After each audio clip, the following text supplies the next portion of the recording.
Hello, everybody. So, not just me. There's a bunch of people like Marcus, Carlos, Juan, and a lot of people behind the scenes. So, first, I'd like to thank them for making everything possible. And without further ado, I'm Douglas Carringer. I am a sophomore. I'm studying mechanical engineering. And for this event, I'd like to introduce and thank our two special guests, Janice, who is part of the Engineering Career Center, and we have Armando, who is a representative from DAIKIN. So I'd like to thank you both for coming out here and giving us your insight for, preparing for the career fair. And to elaborate a little bit more, Janice will be talking more about the actual career fair and how the platform is going to work. She'll give us tips and tricks on what we need to know to be best prepared so that we're not scrambling last second trying to figure out everything that we need to do, everything that can happen or might happen, so that we can have the best possible experience with the recruiters and hopefully land that dream internship that we all have or job. And I would also like to introduce Armando, who is, like I said, a representative from DAIKIN, and he will be giving us a little bit more insight on how to continue after the career fair. So everyone wants to be prepared for the career fair, but what happens if you do get that internship, or what happens if you get that interview for the internship rather, and or that interview for the job? He's gonna help us understand and help us be prepared for that part of the experience. So I want to thank him and Janice for coming out again. And I think we are ready to start the event. So real quick, I would just like to remind everyone to keep their mics muted if you can, to make the event go smoothly. And if you do have a question, go ahead and raise your hand or put it in the chat, and if the presenter wants to take questions, they can. And that's how we'll be taking questions. They'll call on the person and they can unmute themselves there. And I would also encourage everyone to turn on their cameras if you want, or like, it's not required, but it does really build that connection that you might need later in the career fair or later on in your school. So without any further delay. Do I just start? Yeah, you can go ahead Okay. and start. So once again, my name is Janice Perez, and I guess you can see some of these pictures. The first question was, where are you from? I kind of tried to, but it's kind of tiny. I did grow up in Houston, but my mother's from a small town near Monterrey, Nuevo León. My dad is from Culiacan, Sinaloa. So I'm kind of I'm a combo. I'm a norteña sinaloense, right? Um, I was born in San Juan, Texas. I lived in Mexico, then my grandmother's ranch as a baby, and we moved here to Houston. My parents were migrant workers. They picked oranges and cabbages in New York, in Florida. So, they have an elementary education. So I think I was the first one in my family to graduate from college, the first one in my entire family. My mother's one of 12. So I'm the first one, the first person to graduate from college. So that leads me to being magna cum laude, which was a huge honor for me. And this was not my first undergraduate degree, because you don't want to know how I did in my first undergraduate degree, but I was magna cum laude. So that was a huge honor for me. I didn't even know. I didn't walk. I got my diploma and it said magna cum laude. And I was like, man, why didn't I walk? But anyway, that's that. These are my two children. I think that's my biggest accomplishment and also the biggest thorn at the same time. Hobbies. Well, I got a tricycle at the onset of the pandemic because I don't know how to ride a bike. So I love it. I love it, love it, love it. But it is slow. So when my kids are on their bike, I'm like, slow down. But anyway, it's the best thing I bought, and I'm loving it. I stole this picture from the ship um, slide because that's my work, right? I think I spend most of my year working with the career fair committee. So I'm proud of that group and where it's come. I inherited the CFC when I became director of the Engineering Career Center, and the group that we are now is not what it was when I inherited this bunch. I feel like we've just come a long way, and I'm so proud of the team that we have, even though I am mean sometimes. I love you all. Um, so that's essentially me in a nutshell. I am a proud Latina. As you can see, I have my little Mexico thing hanging, and I mean, I'm Mexican. What can I say? So that's it. I'm ready to move on to my presentation. Okay. So I'm gonna stop sharing so you can share. Okie dokie.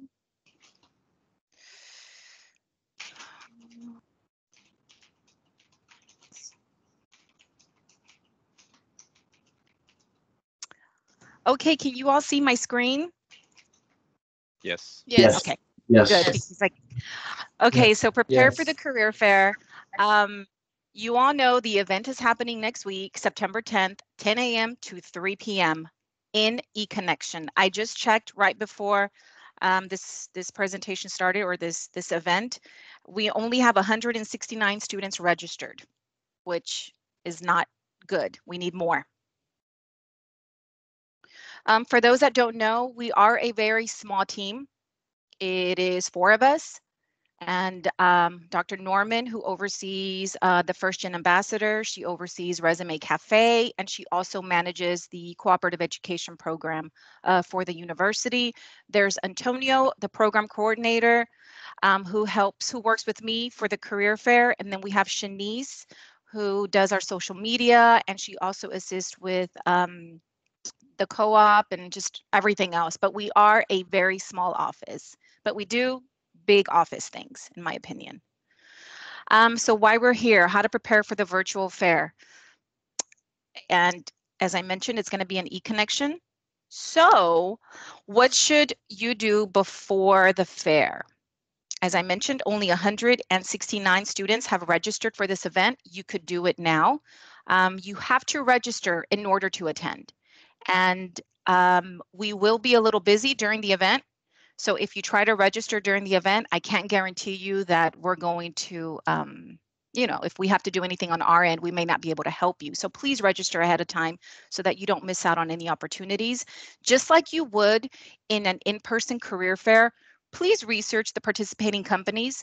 The booklet is already an e-connection. We actually emailed every student yesterday. I emailed every student yesterday, and I attached the booklet, and there's links to videos and other documents. So do your research. Whatever your default resume is in eConnection will be your resume for the career fair.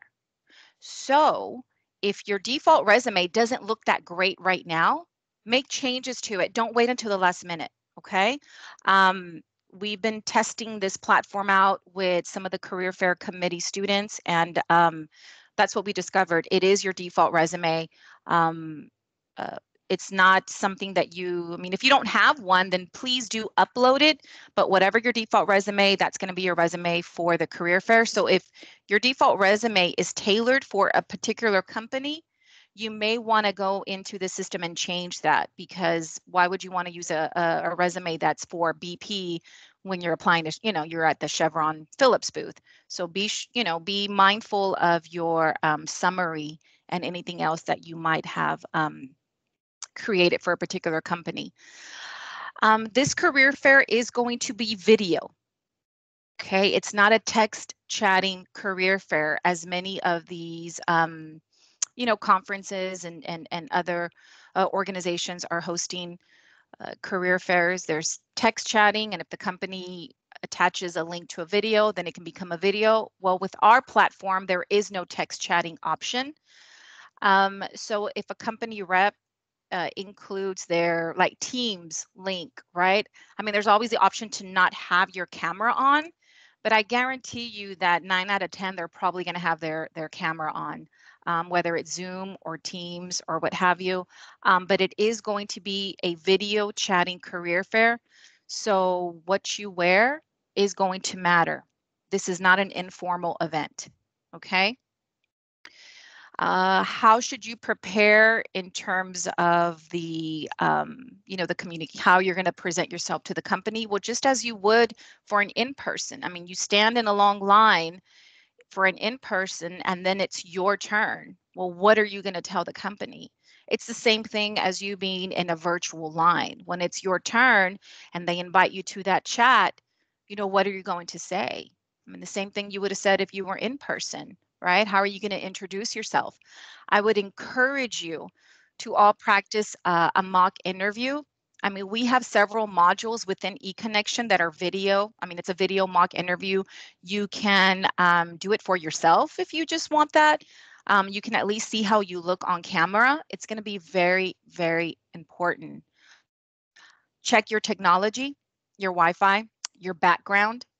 If you're kind of moving around with your iPad or what have you, I mean, you're going to be moving around. It needs to be steady. The lighting. I mean, I've talked to people where all I see is a black shadow because they have the window open and the light is just shining through. They're not going to be able to see what you look like. So they may not remember you. Okay, so you have to be mindful of all of these things. Does your microphone work? And I'm going to be honest. If this was me as a first-gen student, I don't know that I would have been able to have all of these resources. I wouldn't want anyone to see my background, right? Because I wouldn't want anyone to see where I lived. I didn't have access to technology. Of course, lighting. I don't even know if we had lighting. If I showed you a picture of where I grew up, I mean, you probably wouldn't believe it. So I know that I myself wouldn't have access to technology to be able to attend a virtual event, okay? I do want to ask you to support your friends, support anyone that you can that may be in this predicament. This is not part of my presentation, but I think it's really important. Not everyone has access to attend a virtual career fair, okay? So just, if someone reaches out, let's try to help our students so they can attend this event. We don't want anyone to miss an opportunity because they don't have a laptop or they don't have Wi-Fi. Let's try to help as much as we can. What should you do the day of the event? Access eConnection through a UH Access if you do not know that already. I have many students who say, I don't know how to get to eConnection through your My UH Access. Click attend, arrive on time. Once you register for the event, you have the opportunity to complete and update your chat profile. Your chat profile is what employers are going to see. And I'll show you, I have some more slides where you can kind of see some screenshots of what this looks like. But your chat profile is, your major, your name, a picture if you want to include, which many of you already have your picture in eConnection. So if I log in as you, I can see your picture and know what you look like. And then once you're ready to join a queue, you have to set your status to online. You find employers of interest and you join a queue. I'm probably going to mention this further in the presentation, but you can join 3 employer queues at a time. That is it. Some companies will have a group chat. You can join a group chat while you wait for the employer to invite you to a one-on-one chat. The group chats will not count against you. Okay, the group chat, you're just going to hop in.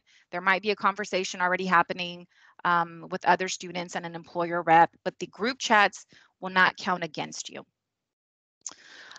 Each employer will have a different platform. Some will be using WebEx, some are going to be using Teams. I've seen a lot of Teams on the registrations, a lot of Zoom.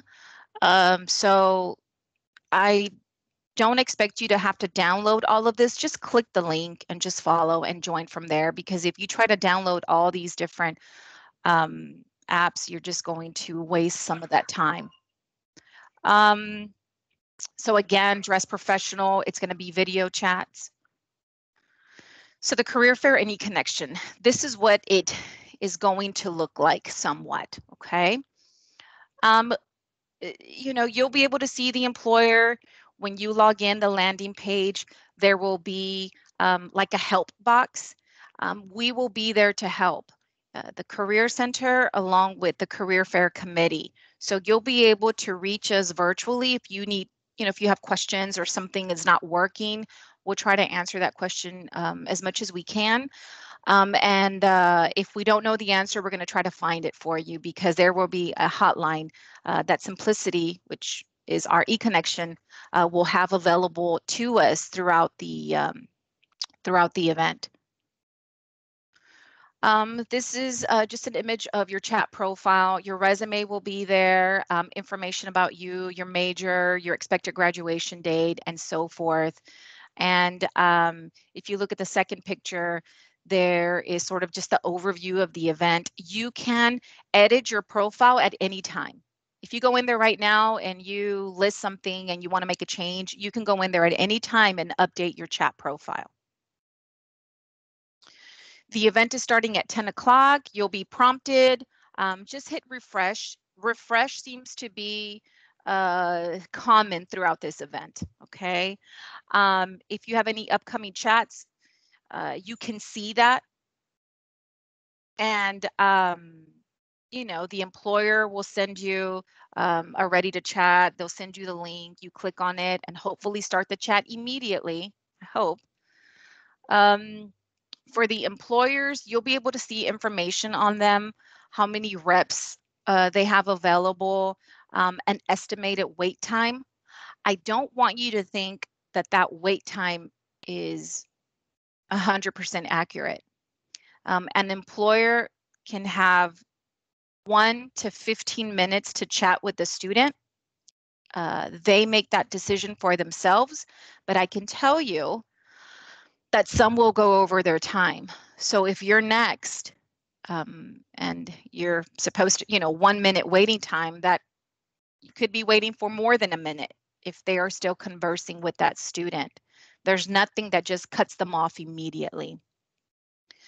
So, you know, you can express interest in a company. You click on the little star icon, and those companies that you show an interest in will appear at the top of your list when you log into the career fair to remind you, hey, this is where I need to go visit. You know, you join the queue, you can leave the queue, you can join the the video chat when you get the link. After you meet with an employer, you can take notes about any conversation you had with that company. If they asked you to email so-and-so with your resume, make sure you write that down. Make sure you take those notes immediately after, because you're not going to remember. And nobody can see those notes except you and maybe me, although I don't foresee myself wanting to see any of that information. The group chats, you know, not all companies are going to have a group chat. I've been looking, I pulled a report today, and some are saying they're not going to have one. Some companies want to have more than one group chat, so they'll have more than one link. So it just depends. Each company is going to be different, okay? For the video chat, I think we talked enough about that. That is, you know, that was just one example. It's a GoToMeeting. You click on it and hope, you know, it's going to take you to another window. Pretty self-explanatory. The chat summary, I know I mentioned that about, you know, your notes. Also, you'll have information about the rep. I don't know if you'll be able to see everything, you know, if you'll be able to see their email address or their phone number, but you will have information about how long you chatted with that employer, who that employer was. The employers can also take notes on you, and they'll be able to pull a report at the end of the career fair with all the notes that they took on the students. As long as you entered an employer's queue, they will be able to pull a resume book and you will be included, even if you don't get a chance to talk to them because time runs out. They can still pull a resume book and your resume will be included if you join that queue. If you didn't join their queue, no, they're not going to know who you were. So now moving on to best practices. Internet Explorer is not supported. Chrome, Firefox, they did tell me that Edge is okay, but I know there were some people who had trouble using Edge at a Bauer event because Bauer has already had an event using this platform and there were some challenges. So I didn't put it on there, but they said it does work. I'm just a little iffy about that. Make sure you arrive on time, you click attend and start joining the queues because I can guarantee you that these lines are going to get long, very long. I mentioned earlier, don't download all of these apps. Just click the link to the meeting and go from there. If you accidentally leave a queue, you can rejoin, no limit, but you are going to be at the end of the line. Just remember that, okay? You're not going to go back to your same spot. As long as you're in a queue, please stay in the virtual career fair so that you do not miss any employer chat request. If you leave, you could miss it. It's not a loud, little ding that pops up, right? So if you're not focused, you're going to miss that invitation and they're only going to invite you once. I mean, I guess you could go back in line, but that's going to be a very long line. Keep your waiting to chat tab open. Use another tab or browser if you have to visit other sites. If you're clicking on their jobs or anything in their booth, open up another tab. You do not want to leave the virtual career fair at all whatsoever, and that goes for employers as well. The alert that pops up when it's your turn, as I mentioned, it is not loud, it is not big, it is easily missed. And I do hope that they work on this, but we're in a week, so I don't know. Again, mark your favorite employer so they're at the top of your list. Take notes and log into eConnection and make sure that your chat profile is current. I mean, to be honest, these are all the tips I have in terms of our virtual platform. We have all those documents that I emailed you. We have them in the document library. I advise you to go in there and watch the videos, read the documents. We want this to be a really great experience for you and for the employers. And the reason Simplicity is doing the video chats, it's because they wanted it to sort of resemble an in-person career fair as much as possible. And with that, I mean, there's pros and there's cons, right? I mean, you could be waiting a long time. They could go past their time limit and, you could be waiting for a while. So there are pros and cons to this event, but I ask that you be patient. Know that your turn is coming up and hopefully you get the opportunity to connect with the employers that you want to connect with. And even if they're not hiring, it's so important to build these connections so that when they are hiring, they remember you. So video is important for them to see your face, for them to see your smiling face, right? So it's so important, going back to the first slide about the mock interview and the elevator pitch, you have to practice on camera. You never know what you really look like until you practice. And I've had to record myself and I'm thinking, wow, I look like I'm mad all the time. Am I? And I don't want an employer to see that. So you don't want an employer to see that. I mean, your body posture is important, your facial expressions. Are you touching your hair every 2 seconds? That would be too distracting for me. I mean, I'm a Latina and I talk with my hands. And when I'm in an interview, I have to keep my hands sort of, holding something so I'm not touching my face or touching my hair. All that is going to be very important for this event. You want to put your best foot forward. You want them to remember you. And, all of these things are going to be important. There's your camera work. If it doesn't, what can you do? Can you make some accommodations? Can you go to your friend's house? Can, your neighbor, the event is from 10 to 3 and try to figure out when's the best time for you to attend and see if it can't happen at home. Maybe there's somewhere else where you can do this. But I do encourage you all to attend. And this time we will be surveying all the students because I really want to hear from you. I want to hear how this event worked out. I want to know, how do you feel the experience connecting with employers went for you? I just want to know what you thought, and I want you to keep it real. I want you to be as real as you can so that we can get this fixed for the next one, right? This is brand new for us, and we want, if there's some little kinks to this event now, we want to fix them so the one in the spring could be even better.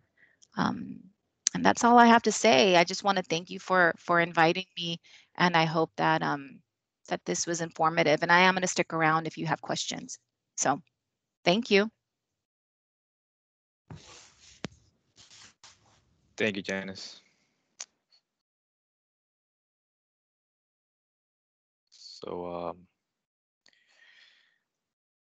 we're gonna start with Armando. Hey, how are you guys? My name is Armando Ibarra. I work for DAIKIN, specifically Goodman. That's their North American branch. I'm a design engineer, and well, let me start with this icebreaker. I am from Monterrey, Nuevo León. I grew up there, and I moved here to the States when I graduated high school. The idea was for me to study and then go back, but then I met my wife, and I guess I'm here. Highlights of my, I guess my major at U of H is definitely when I graduated, but I have another one, but I couldn't put it in a picture. It was when I took final element method.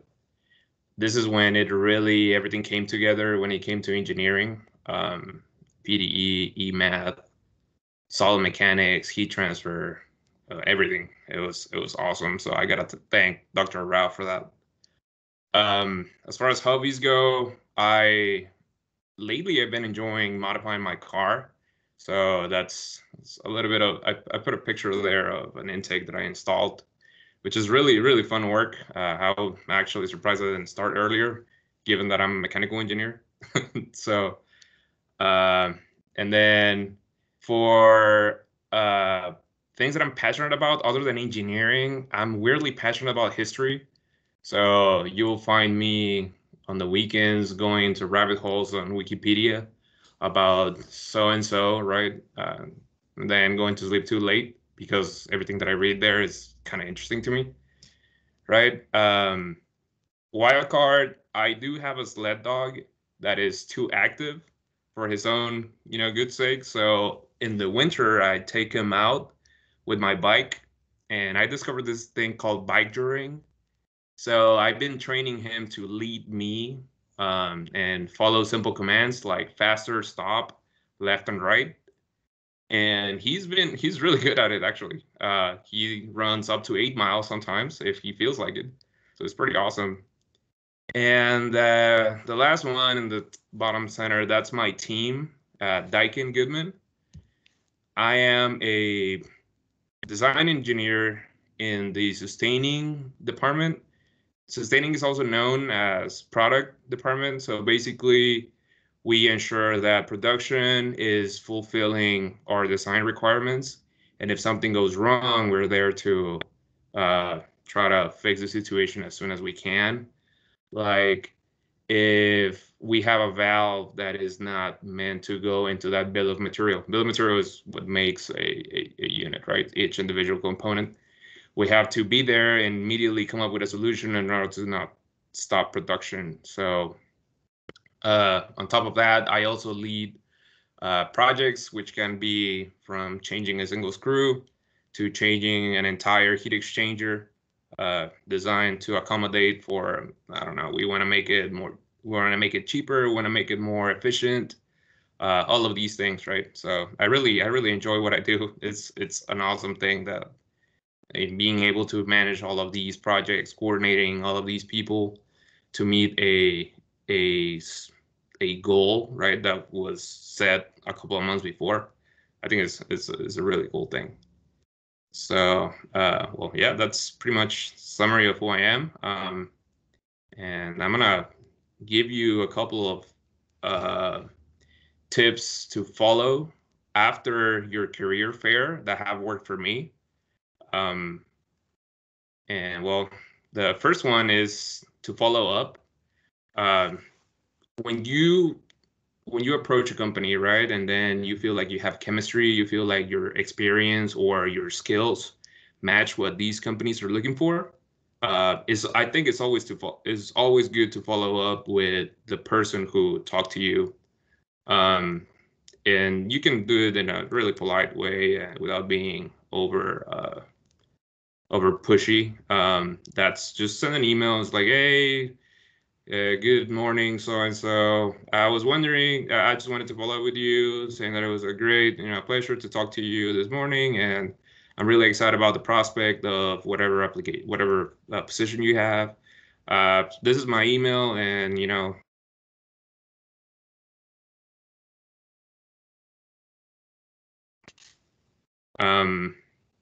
then I think the next thing is to do your research. Usually, you will have. I think you muted. Yeah, somebody keeps muting me. Well, anyway, you can do your research, right? By doing your research, I mean, if you're applying for an internship that is going at a specific department, that this can be design, this can be production, this can be supply chain. It is always good to understand what you're applying to and see how you can fit your answers during the interview to to relate to what you think you're gonna be doing, right? One time I applied for this major big oil company, right? And I was going to be a product engineer, which basically they were going to set you up to train people for oil rigs, right? And in my resume, I had that I was good at solving problems, right? Being in a design or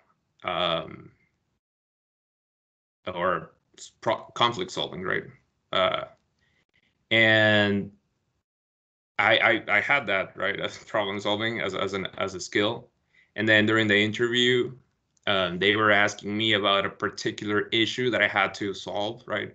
And the good thing is that this was right around my second half of my capstone project, where we were having a lot of conflicts, not because we were struggling to get the design done, but it was just like teamwork, right? That we needed to coordinate better. And I used that as an example, right? That, oh yeah, so we decided to sit back and then reorganize or tasks to be completed, and they loved it. So this is what I mean by your research, that you should be prepared to complement your resume. Also, Glassdoor, Google, LinkedIn. Sometimes when you're about to be interviewed, you get a list of the people who are gonna do the interview, right? So you can see their position. In my case, when I applied for DAIKIN, I was interviewed by a director, an HR representative, the hiring manager, and the VP. So it's always good to see who's going to interview you, and maybe you can talk about, I don't know, if they are a mechanical engineer, it's always good to see who you're going to talk to, right?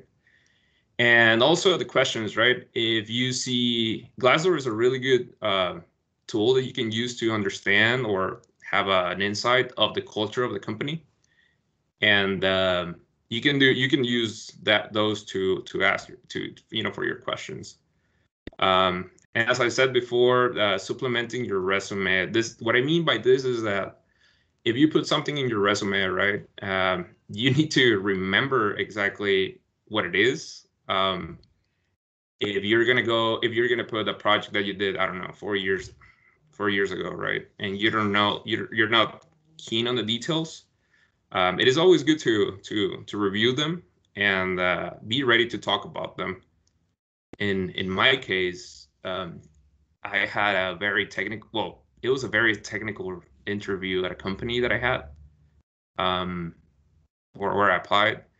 They were talking about torque and gear ratios, right, and how increasing torque with a gear ratio worked. And I didn't really know it from the top of my mind, but I was able to remember by the end of the interview, and I think he really liked that. I really got into the theory that much. So yeah, be sure to study your resume and know what you're going to talk about, right? And a good tool to use is STAR. Basically, when the way I build my resume is I put my projects and what they were about, right? When you talk about this original scope of your project, for example, in one of my internship, I had to install a heat exchanger, right, on a cooling belt for an extruder, and the scope was the belt gets too hot, right, and the idea is to install a heat exchanger to increase output, right? So then you briefly do you explain your actions, what you did to solve this situation, and then at the end show your results. So again, this is a good tool to use to supplement your resume for your interview. And I think it's very important to show enthusiasm when you're in the meeting. I've been part of interviews, right? And you can really tell when somebody's just bored, and they're there for, I don't know. So try to show that you're as enthusiastic as possible, right? Because we can tell. And well, that's pretty much it from my side.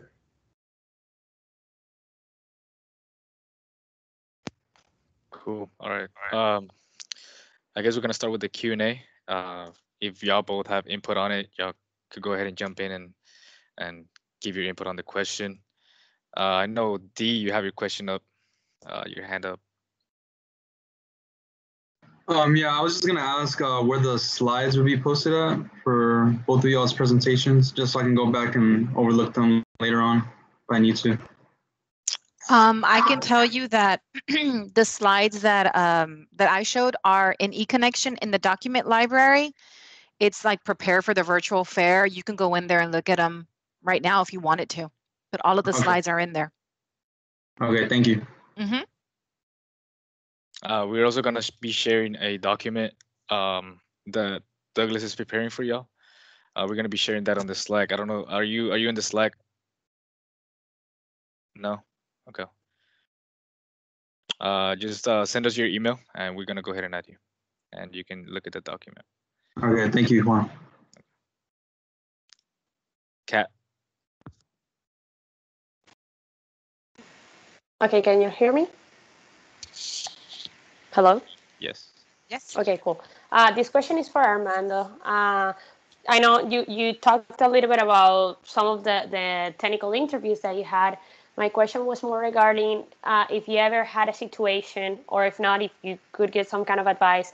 Let's say that I'm asked a technical question and I don't really know how to answer it. Maybe it's just I'm nervous, or maybe it's actually I don't know the answer. So what would be your advice for those kind of situations? I suggest you be straightforward and you tell them that you can't remember that part of, because if you, or you can tell them like, well, this is what I remember, and then you explain it, but they're not, this is not a test, right? When they ask you for technical questions, sometimes it's just to see your problem solving abilities. So you're like, okay, well, I don't remember, but this is how it goes. And well, I actually had that happen to me once. In an interview, this is the same interview where I had to talk about the year ratio. That interview was I'm not gonna say horrible because it was fun, right? But it was a tough interview. I was there for like 3 hours, and he asked me to draw a free body diagram of a car, being with the brakes being applied.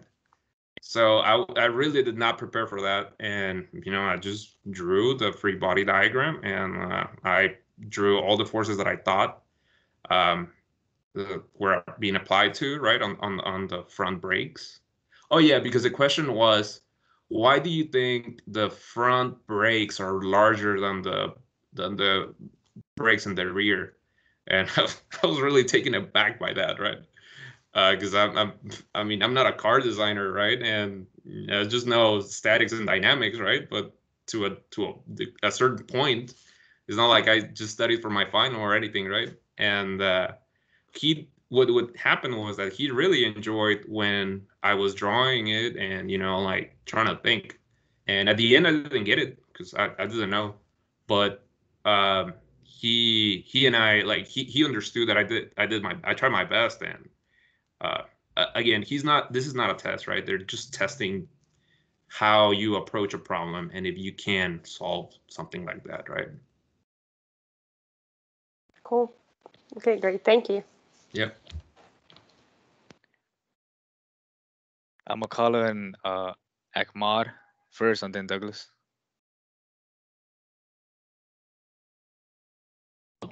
Can you guys hear me? Yes. Okay. This question's for Armando.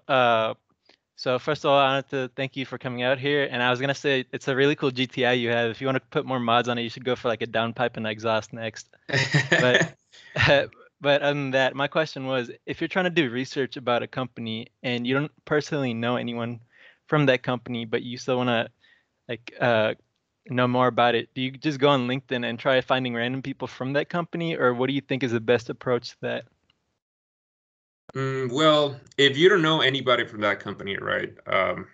I've received messages from people asking for a recommendation, right?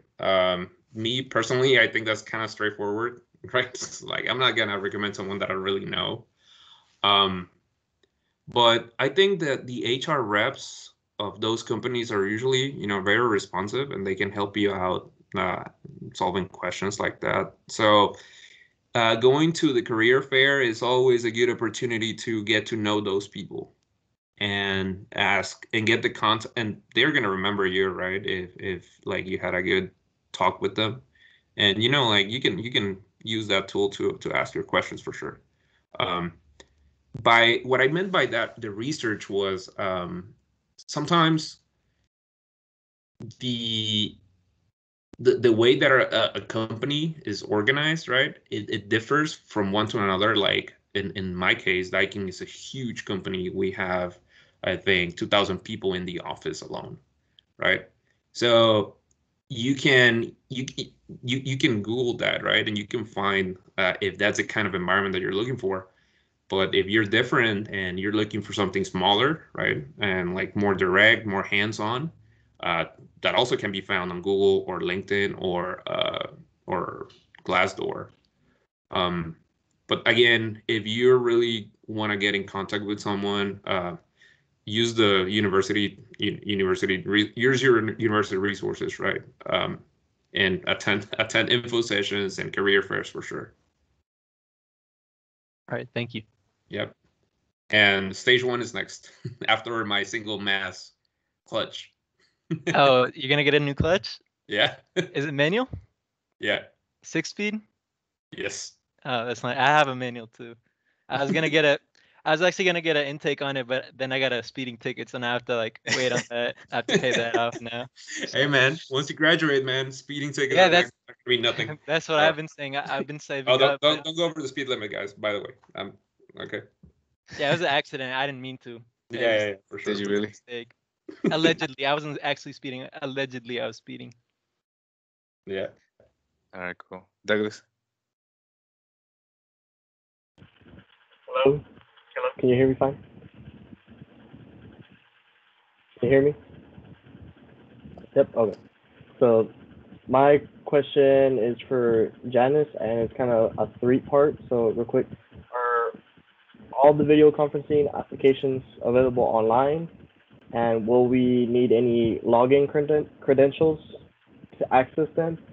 And in your opinion, is it easier and more efficient and better to use the online version, or if you have the app, to go ahead and use the app? Each rep, like let's say a company is bringing in 8 reps. Each one may have maybe using a different platform. One could be a Zoom link. The other one could be, you don't know which one you're going to get, right? Which rep's going to be the one that that you talk to. I would advise just to click on that link, and you don't have to download anything. It should take you straight to their portal. One thing, I work really close with the Bauer School, and I can tell you that a lot of these things that I included in my best practices were tips from after their event, and they are the ones who said, don't have them download anything, just tell them to click on the link. And just because what happens is it could eat away at your time. Let's say that employer only has you for 7 minutes, and by the time that you get all of that done, you may only have a couple of minutes left, and we don't want that to happen. Most of them, I can tell you from the report that I pulled today, I'm a little scared because not everyone has included their link yet, but it seems to be Zoom and a lot of Teams. I haven't seen anything that's not Teams or Zoom. So it's kind of like this meeting, right? Where y'all provided the link. I just went straight to it. That's what should happen when you're with the employer, just straight to Teams. I don't think you need to download anything, but of course I already had Teams open, right? So it probably made it easier. I mean, so if you want to have it open, I think with me, I have 2 screens here at home and then I have 2 screens at work.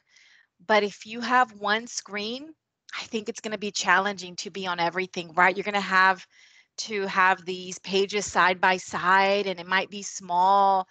It could be challenging. We just don't want you to leave the virtual career fair at all, okay? That's going to be the biggest thing. Even when we did the demo, I was an employer, and once I clicked on a student's resume, I was like, whoa, what happened to the career fair, right? So I'm thinking that could happen to them. So now it's like we know we have to like move the resume to another tab, minimize a resume, have the simplicity page right next to it on the one screen, and then have the meeting platform on my other screen. But if you only have one, I think it's going to be hard. Okay, I'm just putting it out there. Be prepared. This could happen. Okay. And I don't know if I answered all of that, Douglas. Did I answer everything? Yeah, no? Yeah. Yeah, okay. Yeah, I think you pretty much covered it all. Thank you. Okay. Steven, Jacinto. Thank you. Yeah. So this is more of a personal question. It's for Janice also. So I uploaded my resume to my connection profile, and I got an email saying that it was not denied. So I was wondering if there's a certain template that we have to follow, or like what do I have to do for it to be accepted? Did it say who denied it? I don't remember, but it just said that. Maybe it was me. I deny a lot of them. Okay. Yes, we do have a sample in the document library and eConnection.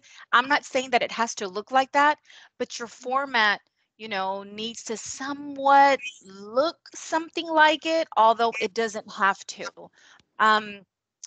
Did it give a specific reason why it was rejected? No?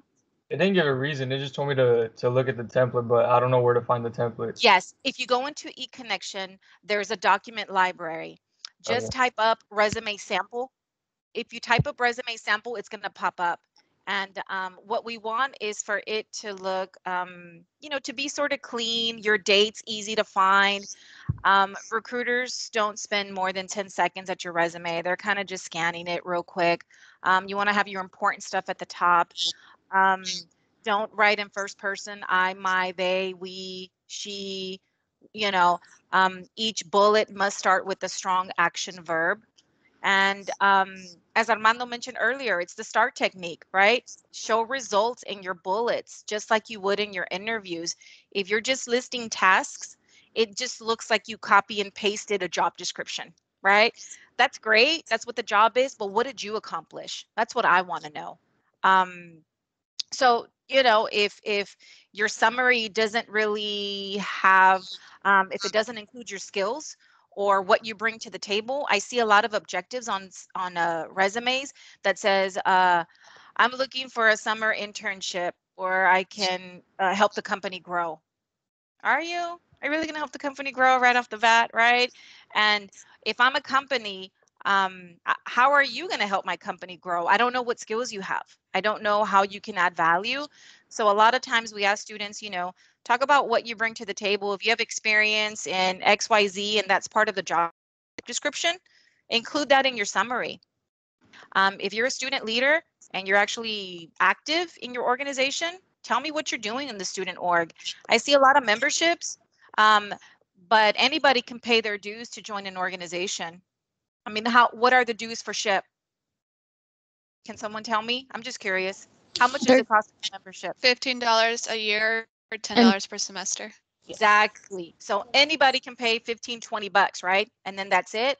A lot of our companies, I can tell you, I have worked, maybe I should have said that in the intro. I've worked in the Cullen College of Engineering for 16 and a half years in different roles, right?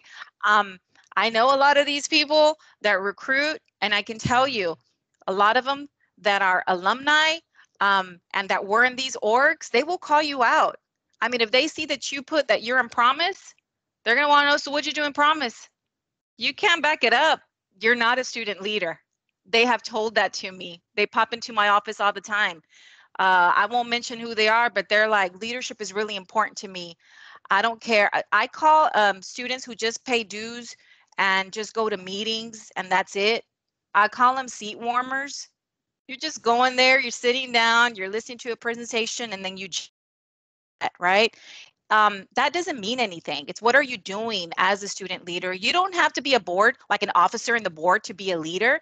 If you're volunteer to be in the outreach committee, what are you doing in that committee? I mean, you can just be a volunteer in that committee, like a member, but you're active. Put that on your resume. I mean, like everyone that's on the career fair committee, I see that on their resume, right? And they add a bullet. What are they doing in the CFC? So leadership is important. If you say you work in customer service, what does that mean? How many customers are you seeing, right? What are some of those tasks? I mean, I just, think about giving a little bit extra, quantify where you can. I had a student who emailed me a job description and his resume prior to our appointment, because I still, now it's career fair time, so I'm not really meeting with students as much as I did in the summer. But he wanted to know if his resume was aligned with that job description. I mean, right off the bat, every section, every third sentence in that job description said team player, collaborates, team. Everything was team. And I'm looking at his resume and I said, so are you just solo? Like, is everything you do like an individual thing? He's like, no. And I said, well, they're obviously very team centered, but your resume says me, right? And he's like, oh, I hadn't thought about that. Yes, this was a group project. Well, he didn't indicate it was a group project. So if I'm the recruiter, I'm like, this person is just used to working alone. I don't know if he can work in a team. So be strategic in your resume. Make sure it aligns with that job description. And of course, when you just upload it to eConnection, I don't have a job description, right? I'm just looking at, okay, if I'm a company, would I even put you in my yes pile? And every company and maybe Armando knows, every company has their own format of how they rate students when they go to their booth. And I can tell you, some of them, it's a number thing because they've left the resumes there. And I pick them up and I'm trying to break their codes. Like, what does this mean? Like, how is this rating system? But you don't want to be in the no pile. And your resume really needs to highlight like your value. Think about it. We're virtual now. You're competing with everyone who's virtual, right? There's not any in-person events. And how are you going to stand out? Let's say I'll use this as an example. And I mean, I could be so wordy. I could be talk too much. So I'll be brief. Every year, there's like 200 people in the Schlumberger line at the career fair. Armando, you might remember when you were a student. That line was long, okay? So I'll always pick like a random student in that line. Why are you in this line? I mean, that's what I would get. Well, I don't know. Like, I mean, like, and I'm thinking, okay, if you don't know why you're in that line, you need to get out. I mean, because that means you're just looking for a job. How are you going to sell yourself to that company? Do you know anything about them? How are your skills aligned with them? Have you done your research, as we've been saying? So your resume is all they have. They have this little paper, and then it's you. I mean, the whole point of the resume is to get an interview. After you get the interview, it's on you to sell yourself. But if the resume doesn't look good, you're not going to get the interview. So if there's a lot of white space on your resume, it's not going to work, right? I'm going to give you 2 more examples and then I'm going to be done. I've had students, because you can access eConnection for 1 semester, 1 regular semester after you graduate. I can't even tell you how many students come and see us for the first time after they graduate. And I can log into eConnection and see your activity.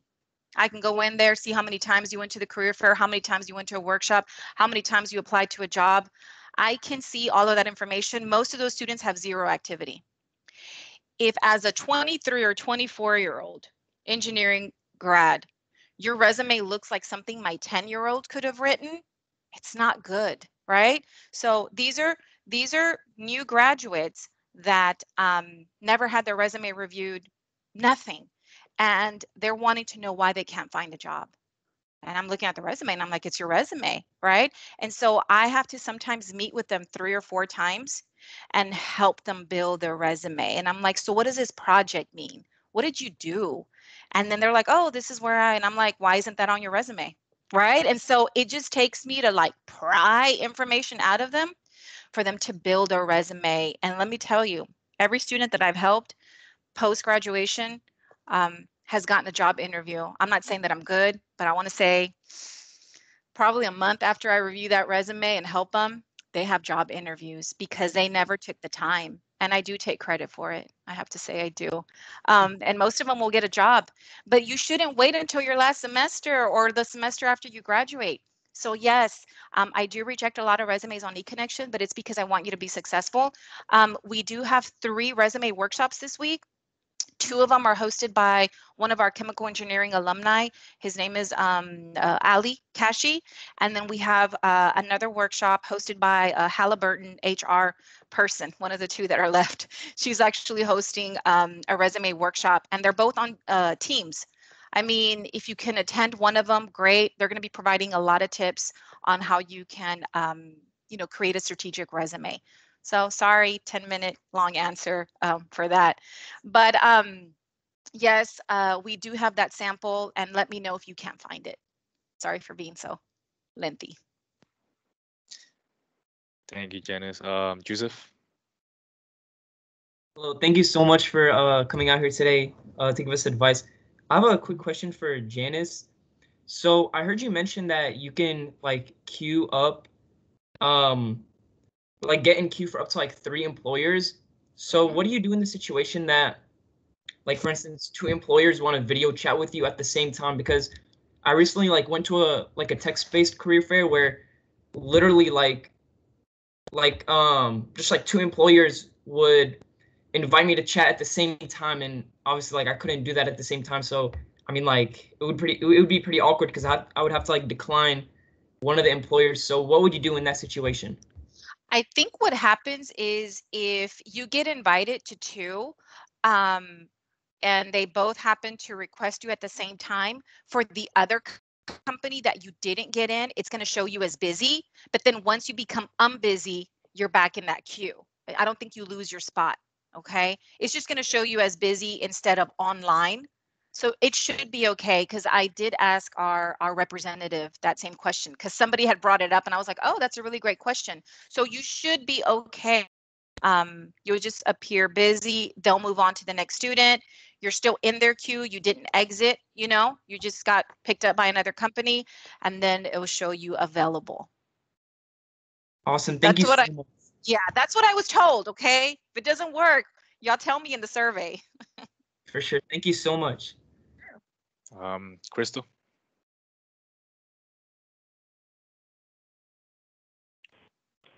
Okay. Can you hear me? Yes. Okay. Hi. So my question is for Janice. I know you mentioned that there's only going to be one resume that's available to the recruiters. So I guess I typically create resumes for the companies that I'm like really interested in, I guess tailored towards the position that I'm looking to get. So how would you suggest about like going about that? Yeah, you won't be able to do that with this virtual event. So you be strategic, right? I mean, are all the companies in the same industry? Or, I mean, if they're in different industries, then you have to be more general. But you won't be able to tailor it. That's the only thing. Well, I shouldn't say that, but that's one of the things that kind of sucks, right? That you're not able to personalize your resumes for this event. So don't be too specific. I mean, you can mention some skills that are applicable to multiple companies. And you know, you still don't want to say that you're just looking for a summer internship. That doesn't tell us anything about you. It doesn't show us what skills you bring to the table. So you can be a little general. You know, when you're in the video chat, when they invite you into the video chat, I mean, that's your opportunity to continue to sell yourself. I mean, that's just a piece of paper, but that's your opportunity to shine. So, you know, don't get too caught up on the summary, because that's kind of where students personalize it a little bit more. But your bullets still have to be strong regardless. I mean, they still have to be strong. And a lot of students that, like I said, they only personalize their summary, but a lot of their bullets kind of stay the same. Sometimes they'll pick and choose which bullets are more applicable to a company or to a position. So you won't have that opportunity, but it could be something that you talk to the recruiter about. Say, hey, you know, I have a resume that's more geared for this, and see if you're able to send it to them, you know, after the career fair. But they're going to understand, because they've attended this training as well. I mean, they've got a lot of this training from the employer side, but unfortunately, it's one resume. And be sure that you review that default resume that's in the system. A lot of the resumes in eConnection are horrible. I mean, I know I can lie to you and tell you that everyone has a great resume, but unfortunately, that's not the case. So it starts with your resume, and then it's you. Your resume is important. Okay, thank you so much. This is an anonymous question. What advice do you give international students? Janice, you could give your input, and then Armando, you could give your input. I'll give you a little bit of input. It is very challenging right now for international students.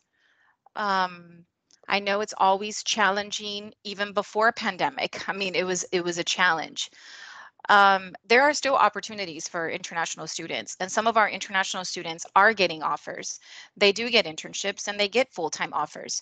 But let's say before it was 10 offers for international students, now it may not be 10, it may be 4. So all of these things that we're saying about preparation, I mean, you're going to have to work harder. You're going to have to work harder. It's not going to be easy, but it's not impossible. But that's where you have to really prepare. How are your communication skills? I know we always talk about soft skills, but I know there's a new term for it. It's like power skills.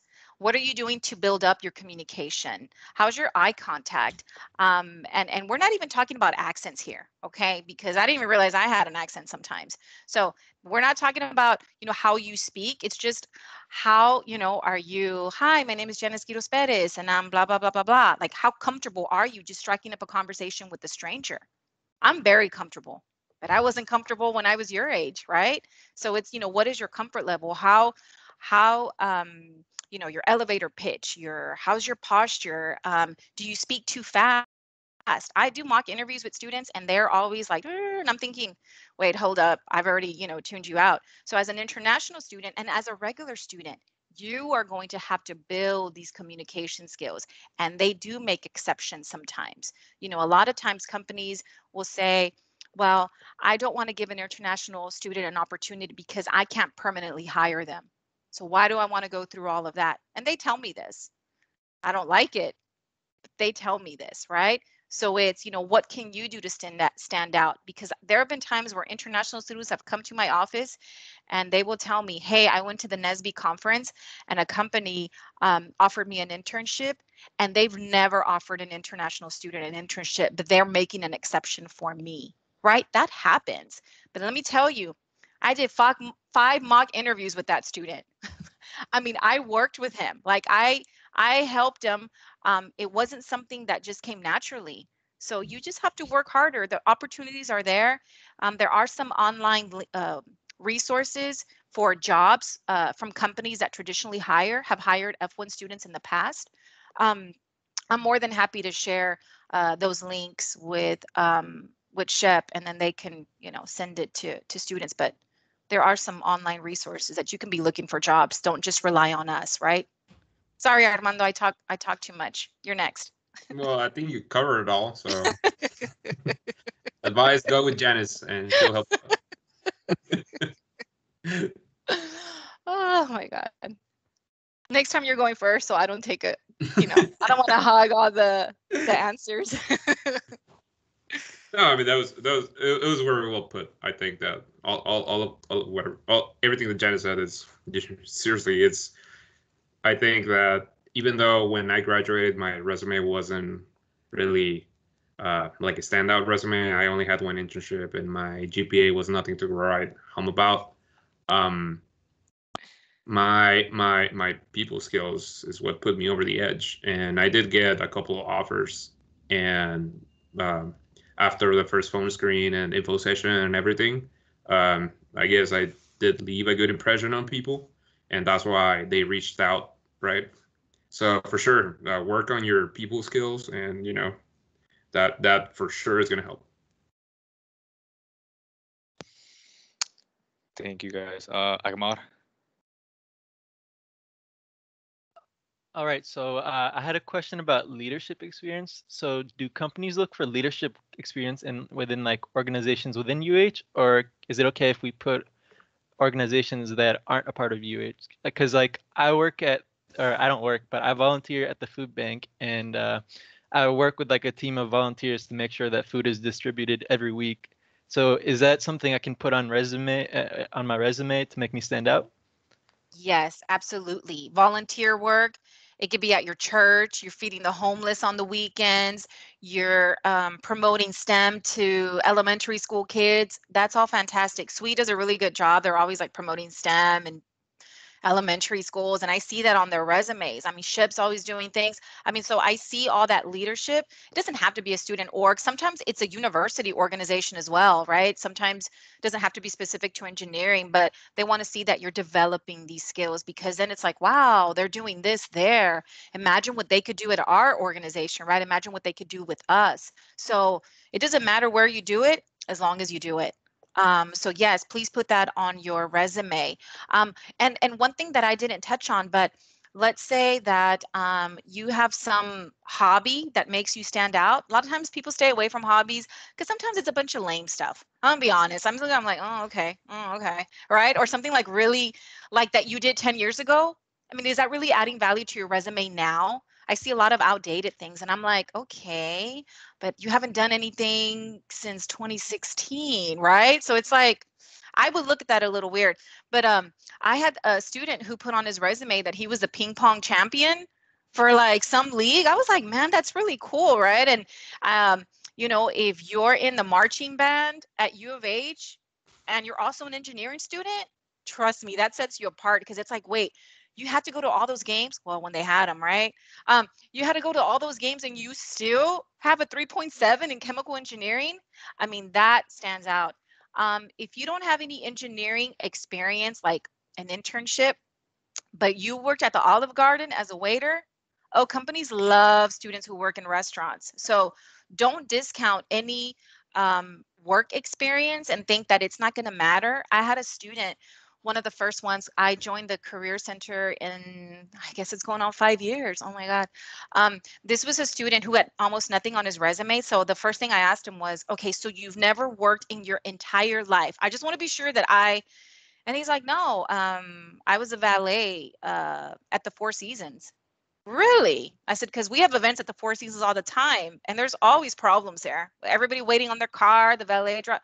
I said, so why is that on there? Well, it's not engineering. I said, but that's really relevant work experience. I mean, you're dealing with multiple customers at the same time. You're handling conflict. I mean, you're having to think on the spot. I mean, did you ever hit a car? I had, I mean, all these things that he's like, well, yeah. I mean, next thing you know, it's like asking these probing questions. He had a really good resume, but, he didn't include things because he didn't think that they were applicable or they weren't relevant. They are relevant. So don't dismiss any of this experience because it's not engineering. Trust me. I mean, an engineer is a problem solver, right? Or you should be. And all these, I mean, I'm going to tell you, I worked in retail for 10 years. And my relevant work experience, I can tell you, comes from working at the mall. I worked at, has anybody heard of Palais Royal? I think it's going out of business, okay?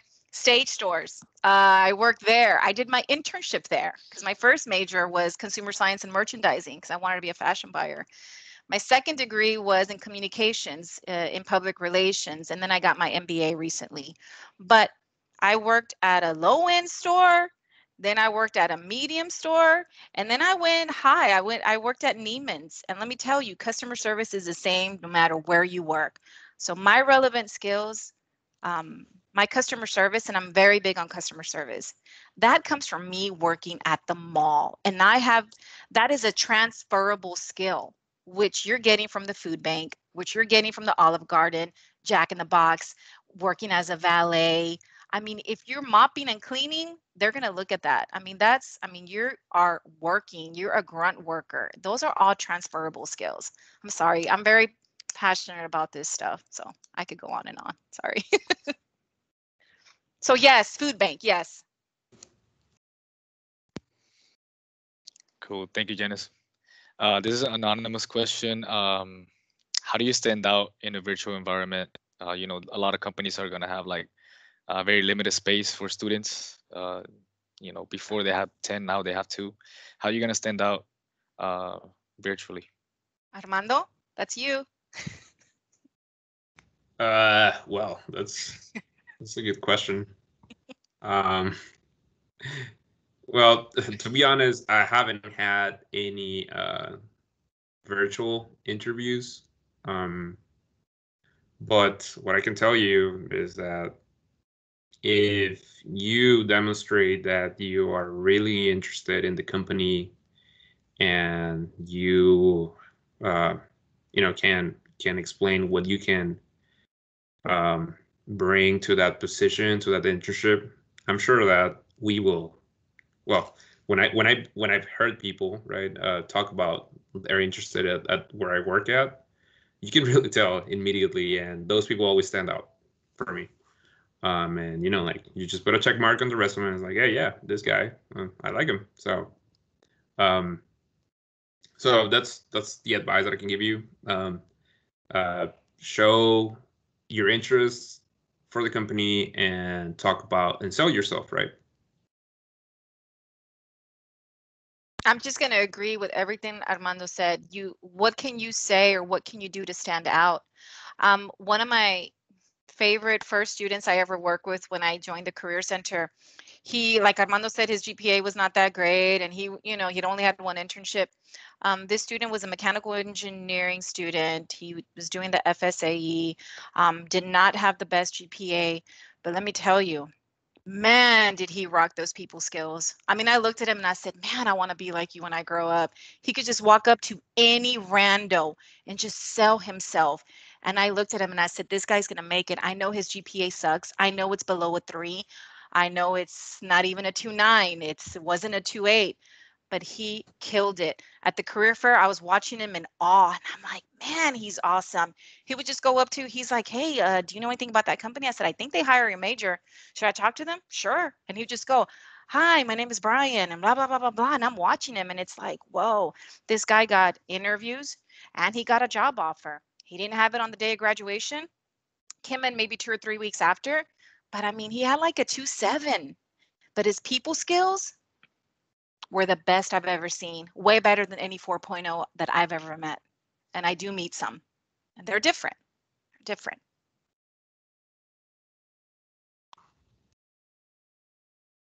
Right. Thank you. We go with Steven Jacinto.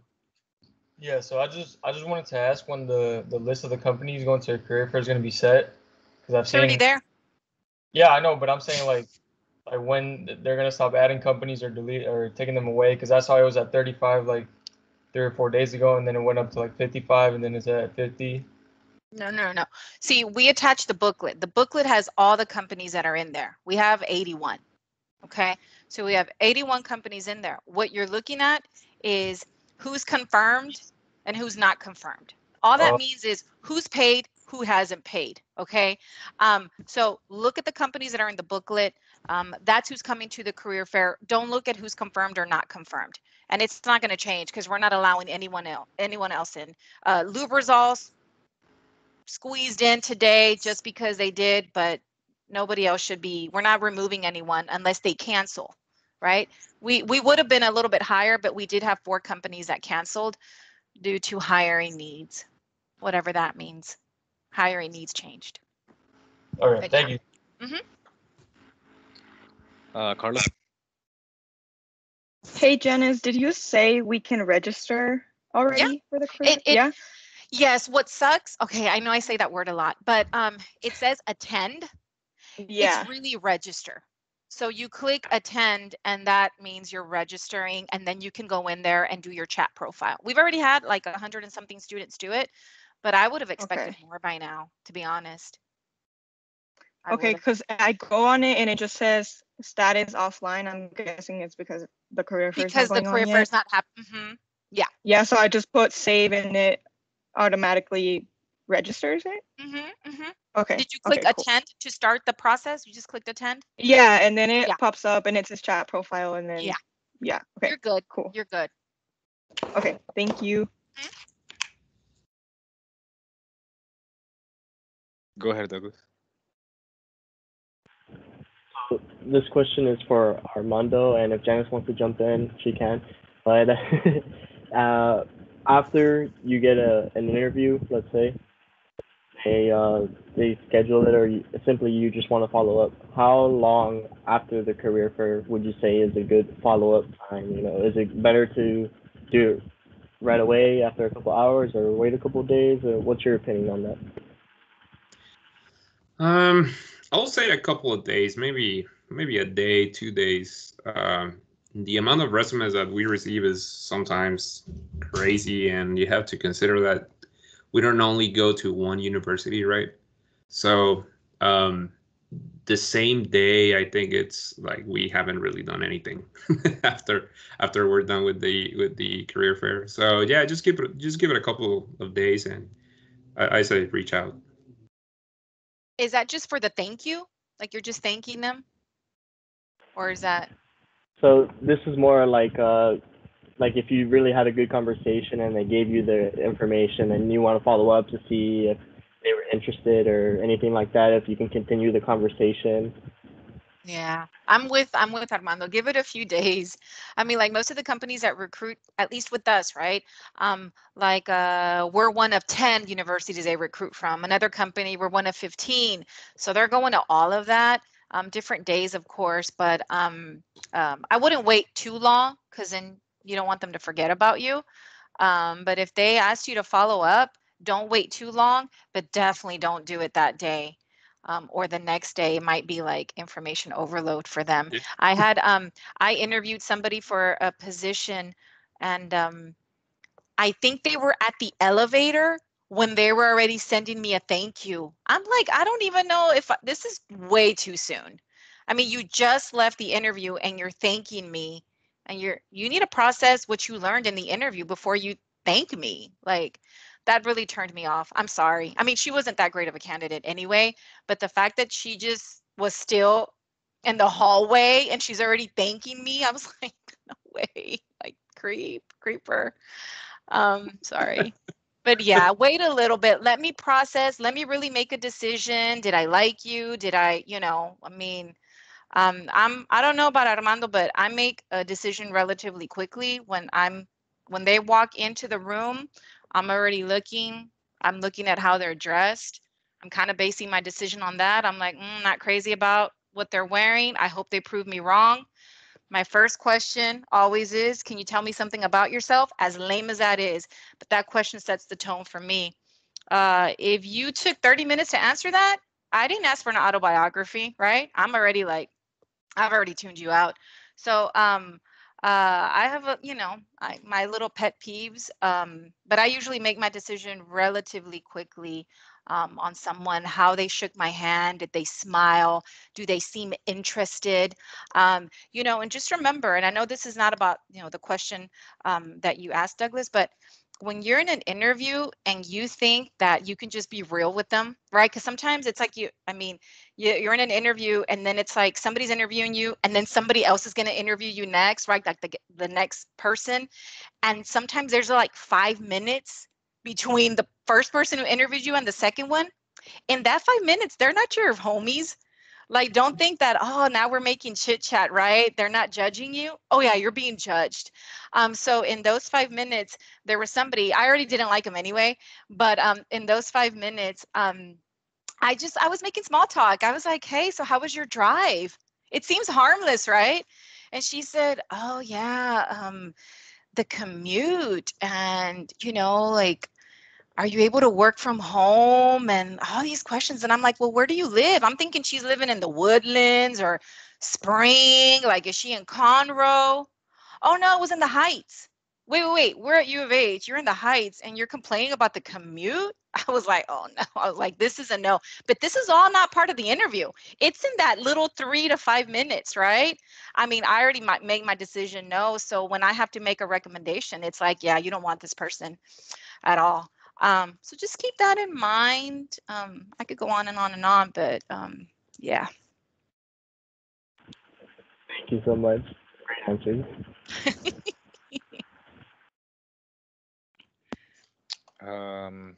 I guess I'll ask an anonymous question. Juan, I'm cracking up with your anonymous questions.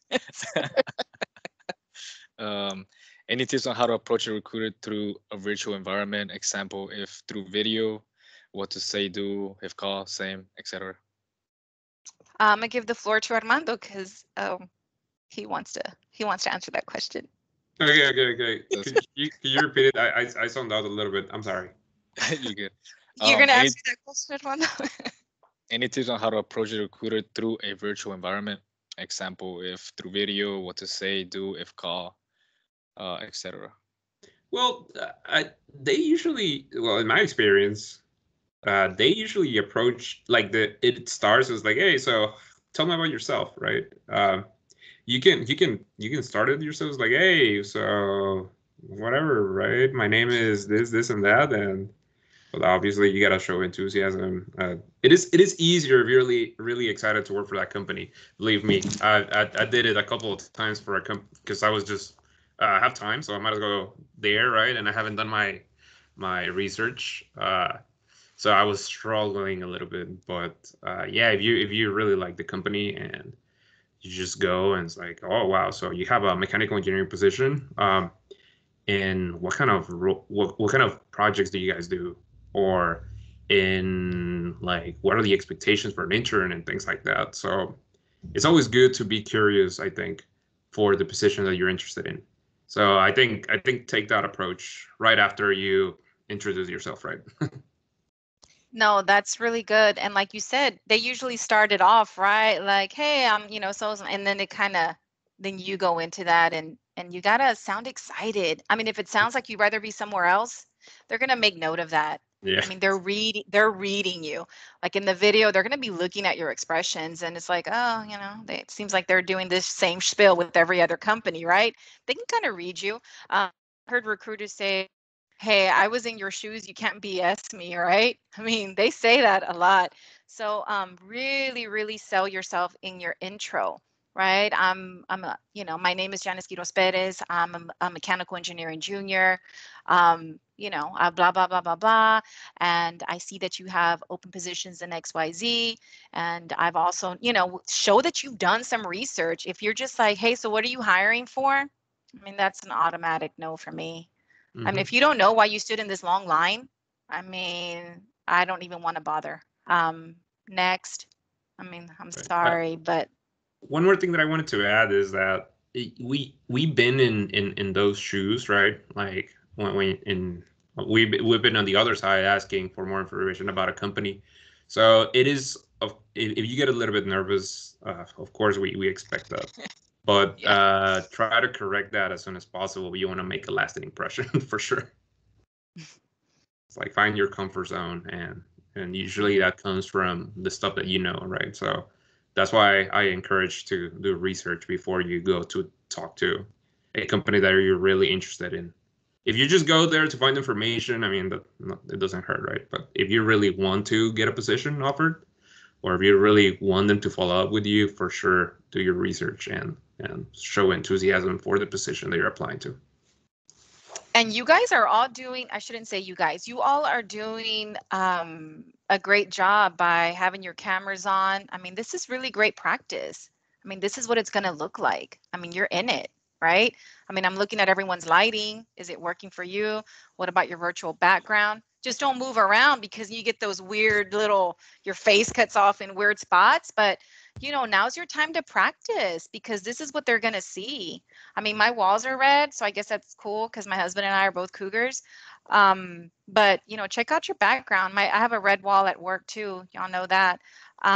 You can have a U of H background if you want, represent if you're proud to be a Cougar. I mean, a lot of people have these U of H backgrounds.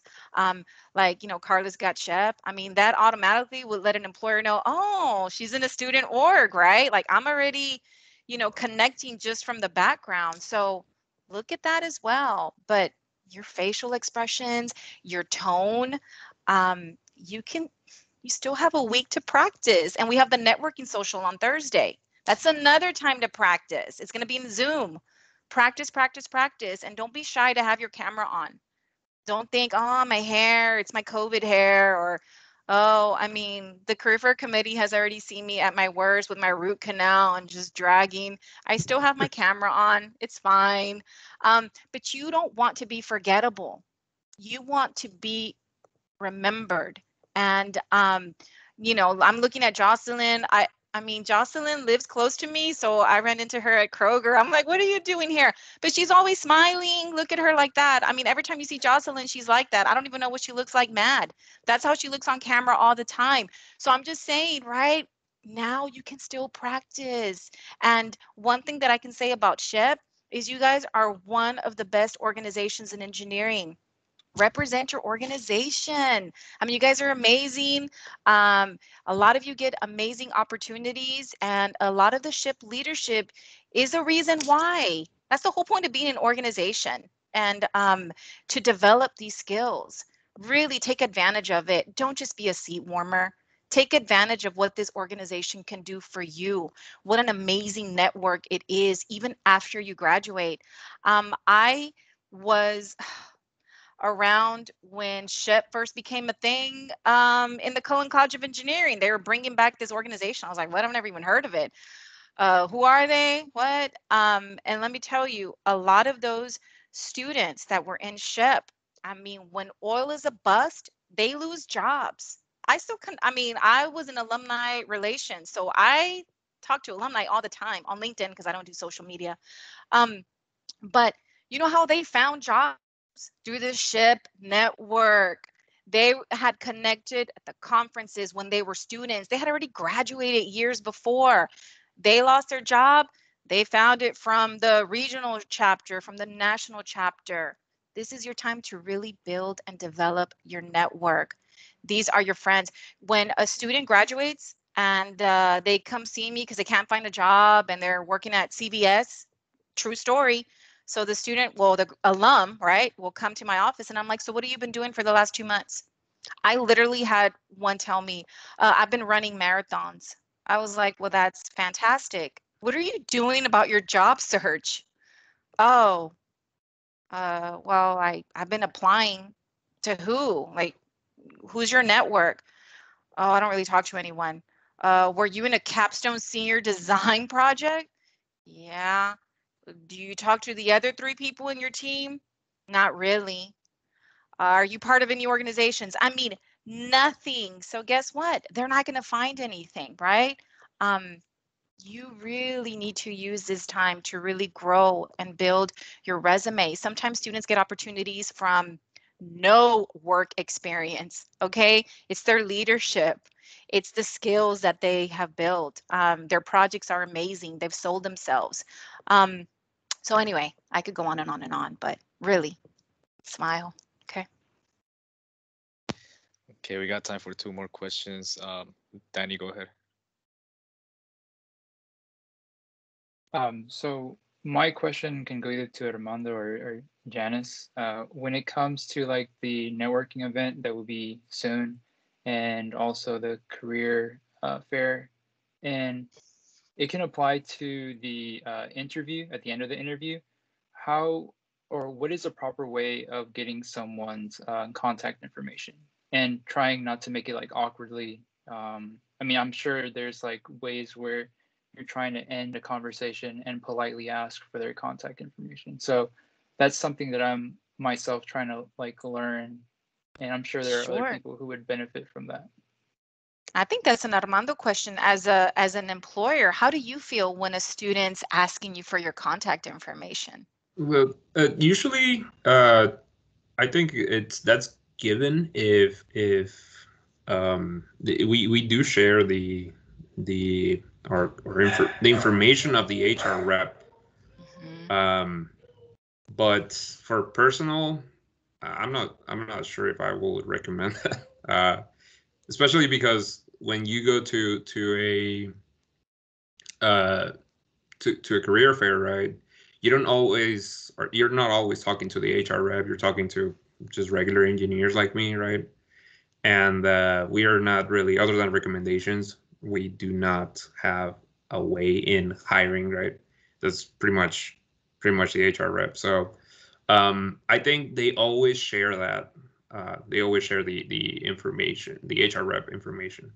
When it comes to us, I guess it will depend on the person, but I think you can be straightforward.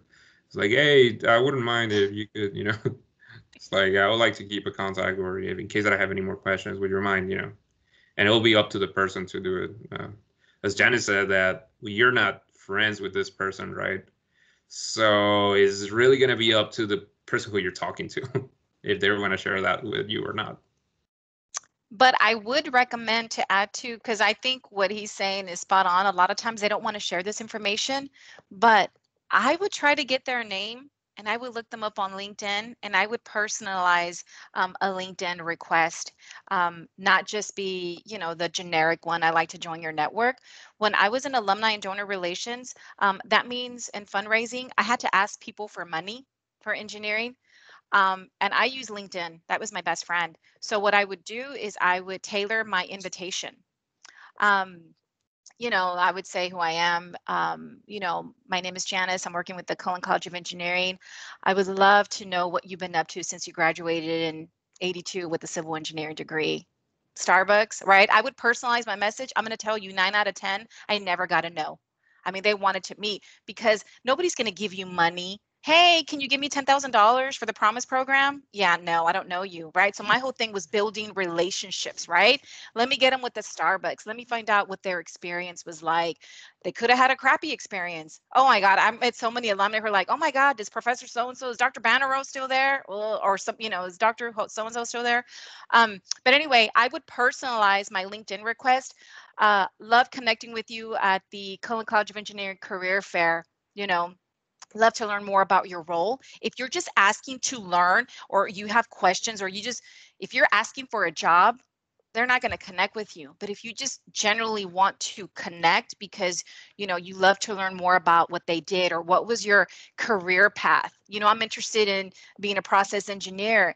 Can you, you know, provide some insight? If you personalize your LinkedIn message, it's a great way to connect. LinkedIn is your best friend. They may not want to email you because then their inbox will be clogged, but the LinkedIn, they could choose to ignore it if they want.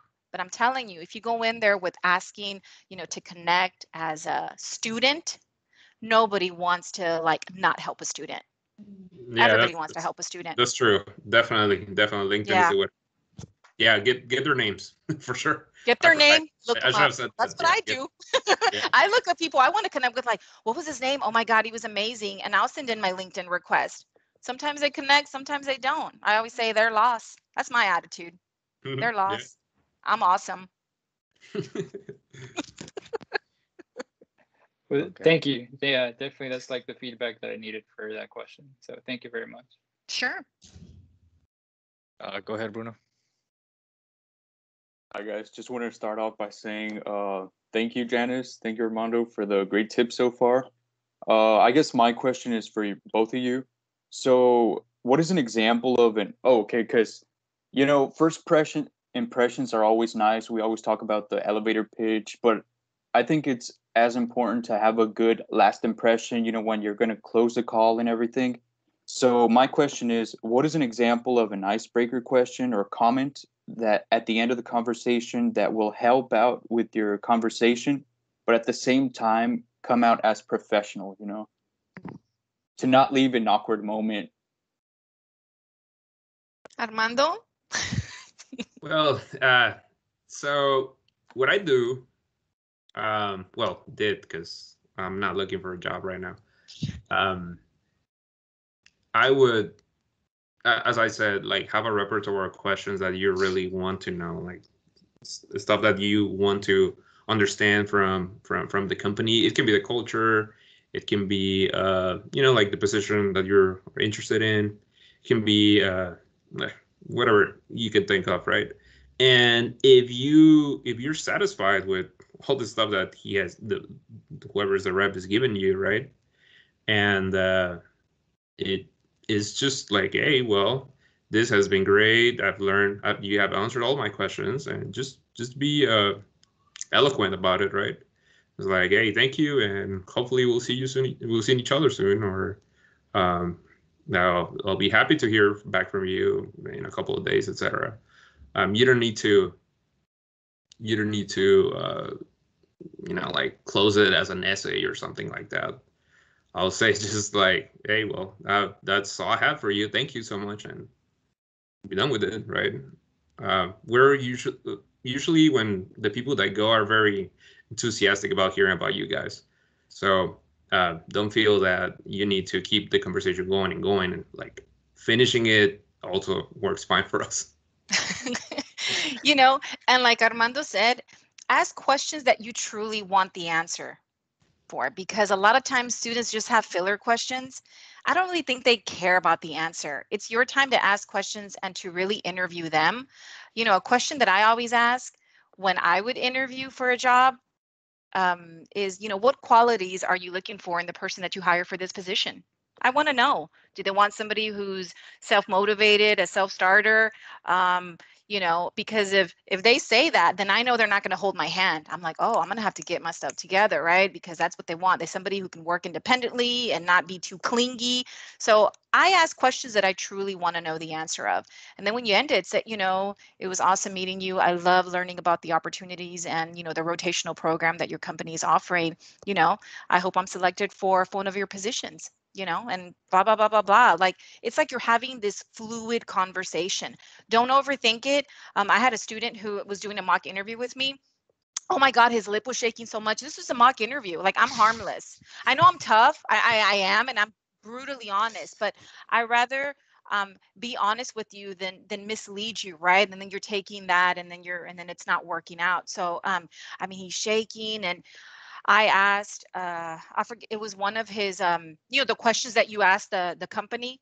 The question he asked me was something about a board meeting that the company had. And I'm thinking, you're trying to find an internship. What do you care about the board? and their board of meetings and, you know, what decisions they made. So it's like you're asking questions that you think they want you to ask. You need to ask questions that you want to ask. You don't know what they want from you. You have absolutely no idea. I could talk to 5 different representatives from one company and you ask them, what are you looking for in a candidate? Each one's going to tell you something different. So you have to treat this. This is one of our alumni. I remember him when he was a student. See, I've been there that long. So all these, like, you know, 40-year-olds, I remember, right, from when I first started. And I mean, I have lunch with some of our alumni that recruit. I mean, when they're recruiting, I'll go have lunch with them at the Hilton. Obviously not anymore because of this. And I would ask, hey, so like, I want you to tell me the real, how are our students, right? What did you think about the students at the career fair? They're very honest with me. When they don't think you guys are great, they tell me. When your resume sucks, they tell me, right? And then I try to incorporate that in how we do to work with you. And they're very honest. They look desperate in my booth. What? They look desperate. You know, you don't think about how you're coming across, right? But the one thing this one rep said to me, it just sticks, or one of our alumni, is I just want them to have a real conversation, right? I want us to have a real conversation. But at the end of the day, they need to know that we're not friends. But I want to know, like, I don't want them to be so uptight and they're being, you know, so formal. Like, just be real, be you. So when you're asking these questions, if it sounds ridiculous, you know you shouldn't be asking these questions. Come on, a board meeting? I don't know anything about the President Couture's board meeting. I definitely wouldn't be asking that. And like, oh, so you tell me about this board meeting? No, I don't care about that. So ask questions that you generally care about. I want to know is, you know, what are your expectations for this person, right? You know, what do you want? You know, what can I expect on my first day as an intern? Who are some of the teams that I will be working with, right? Will I have the opportunity to work with cross-functional teams? If that is something you care about, I would want to know. So think about, hey, this is the position, this is BP, this is their program, the research that I've done. This is what I want to focus my questions on. I want to be specific, tailored to that company, because a lot of times people just use the same lame questions for every company, and they're just not going to work for every company. Be strategic, be memorable, don't be forgettable. I don't think I've ever not gotten a job that I've applied for except my first one out of college. And let me tell you, everything that I'm telling you, I didn't do. And that's why I can tell you from experience that I was not prepared. I sucked. And I thought that I was just going to get it, because why wouldn't they want me? That was my attitude. And then when I didn't get it, I was like, well, they suck, right? And then I had to really look at myself and I'm like, no, they didn't. I sucked, right? I wasn't prepared. I just assumed that I would get it. And it didn't work out that way. And I knew that I was never going to make that mistake again. I had to be prepared, and I couldn't rely on just having a degree. It's not enough. I can't tell you, I know we're already winding down, Juan. I can't tell you the number of times that engineering students will come into my office and tell me, I'm not really concerned. I mean, because I'm getting an engineering degree. And I was like, who do you know? Like, how many CEOs do you know? Like, I mean, maybe you do. And they're like, no, I'm just not concerned. I was like, do you think you're the only one getting an engineering degree? I was like, your GPA is not special, right? You should never think you're special, right? You shouldn't. I thought I was special and I didn't get it, right? So I can tell you, like, I just thought I was it. You know, I wasn't. And then it took me a while to find the job that I hated. But every job that you have, as sucky as it is, helps you, right? It's learning, and then you get the job that you want. But a lot of students are under the impression that because they're getting an engineering degree, they don't have to worry about it. You do have to worry. Do you know how many Aggies are getting a degree at the same time you are? You don't want them to take your job, and they will. Do you think they live in College Station? I know, man, Aggies are, do you think Aggies live in College Station? No, they live in Houston. They're here to take your jobs. My nephew's an Aggie. He's going to come take your job. He's a civil. He's probably going to take a job from you. You don't want that. He lives in Friendswood. I'm telling you, they don't live in College Station. When they do their internships, they're in Houston. You're fighting for these jobs from your peers, from all of you, from each other, and then you're fighting them. Oh, and don't forget the Longhorns. My sister's a Longhorn. She's all right. But I'm just telling you, you're fighting for these jobs from not just U of H Cougs, but you're fighting with the other universities that are right down the road from us. So how are you going to stand out? Ask questions that are relevant to you to the position. And you should be fine. Work on your people skills. Armando used that word, people skills. I say soft skills, but I think it's power skills too. That's a word. Work on that. Because let me tell you, I've been to the A&M career fair. I had to go check it out. I was hearing all this hype about it. I had a friend who worked there. He got me in. I'm going to tell you, they had like 500 companies there, and that was before they even grew. And I'm looking at these people, and they look just like you. I was amazed at how diverse they were. They didn't look like I thought they looked, okay? I thought they were going to be one ethnicity, and they're not. They look just like you.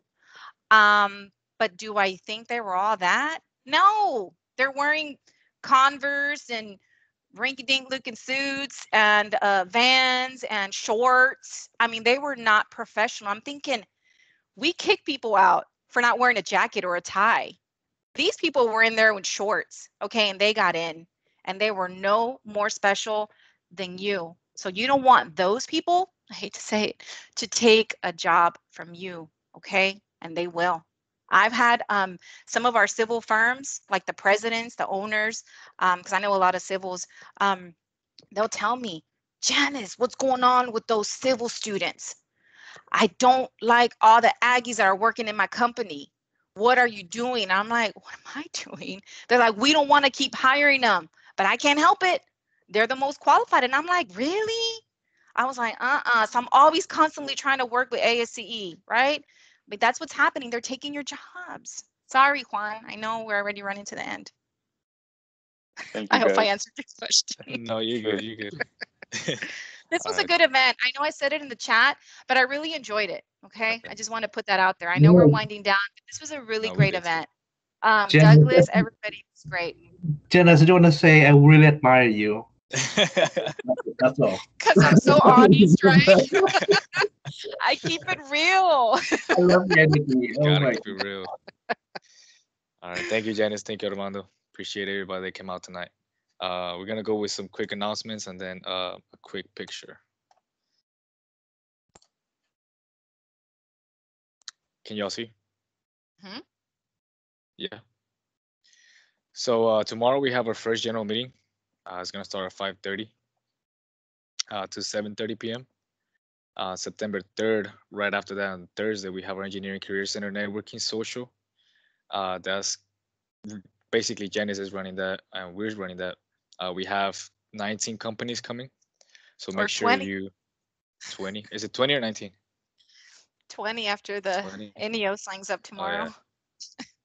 So yeah, we got 20. Just make sure you go into eConnections and RSVP for that. On September 8th, we have Chevron Phillips info session. We have one of our past CFC members, Mason Broadhead. Most of y'all know him.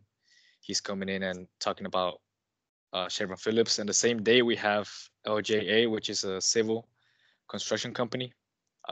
Sweet's taking care of that. That's going to happen at 4 p.m. And then on September 10th, we have our big event, which is the Engineering Career Fair, which is going to go from 10 a.m. to 3 p.m. And lastly, we have September 16th, our virtual experience in the industry. That's going to have Marcus is going to be running that. So Marcus, if you want to talk about it. Yeah, so the big appeal for that one is that it's going to be past SHPE CFC alumni that are going to come and share their experience. Well, we actually kind of changed the name of it a little bit. It's virtual / in-person experience in the industry because they have experienced both. So you'll get a good sense of the companies. There's some pretty big names coming. I know Chevron's coming, Bechtel, ExxonMobil. Facebook is coming. Facebook, yeah, Facebook. Do you know the people coming? The people? Yeah. Yeah, I know Vanessa Martinez. I'm really bad with names, so I have to kind of check this right now because I Brandon. really suck at We memorizing got names. Brandon, we got Andres, we got Vanessa. Yes, Carlos Zelata, It's Brandon Carlos. Santos, and Nikki Alvarez. Cool. So some past precedents from what I've been told. That was before I even joined Chef, so I don't know much. But hopefully, you know, we hope to. That's the last CFC event, so we hope to go out with a really good event, go out with a bang, and then start getting prepared for next semester's events. So yeah, definitely come out to that. That'll be really good. So yeah, me and Juan and the rest of CSE, we're working hard to make that a really good event, just like this one. So definitely come out. Thank you, Marcus. Lastly, we're gonna take a quick picture. All right, so Juan, if you could stop sharing the screen. Yeah. And then Andrea's gonna take the picture. But if everybody could just, flash a smile, put up the kook sign, and then And Andrea. I'll count down. Yeah. Yeah, I'll count down so everyone knows when to smile, but okay. And you guys might have to hold it for a few seconds, so just wait until I say, okay, we're good. Okay, so 3, 2, 1. Okay, hold on. Hold it. All right, I think we're good. Thank you, Andrea. Thank y'all. See everyone, tomorrow. Thank you. Tomorrow I have a first general meeting. guys. Thank you to everybody. Yeah, everybody It was come really out to our first general meeting tomorrow, 5:30. P&G will be there. Make sure to show up. It's going to be a great event. Go, Chef. Go to our first general meeting. Thank you, everyone, for coming out. guys. Thank you, Appreciate it. Janice and Armando, for helping us. And I hope everyone learned something new and that they'll use it to their advantage. Good luck getting those interviews, guys. Thank you all. Great event. Appreciate it. Thank you Good night, so guys. much. Bye. Thank Good you. night. Thank you, everybody.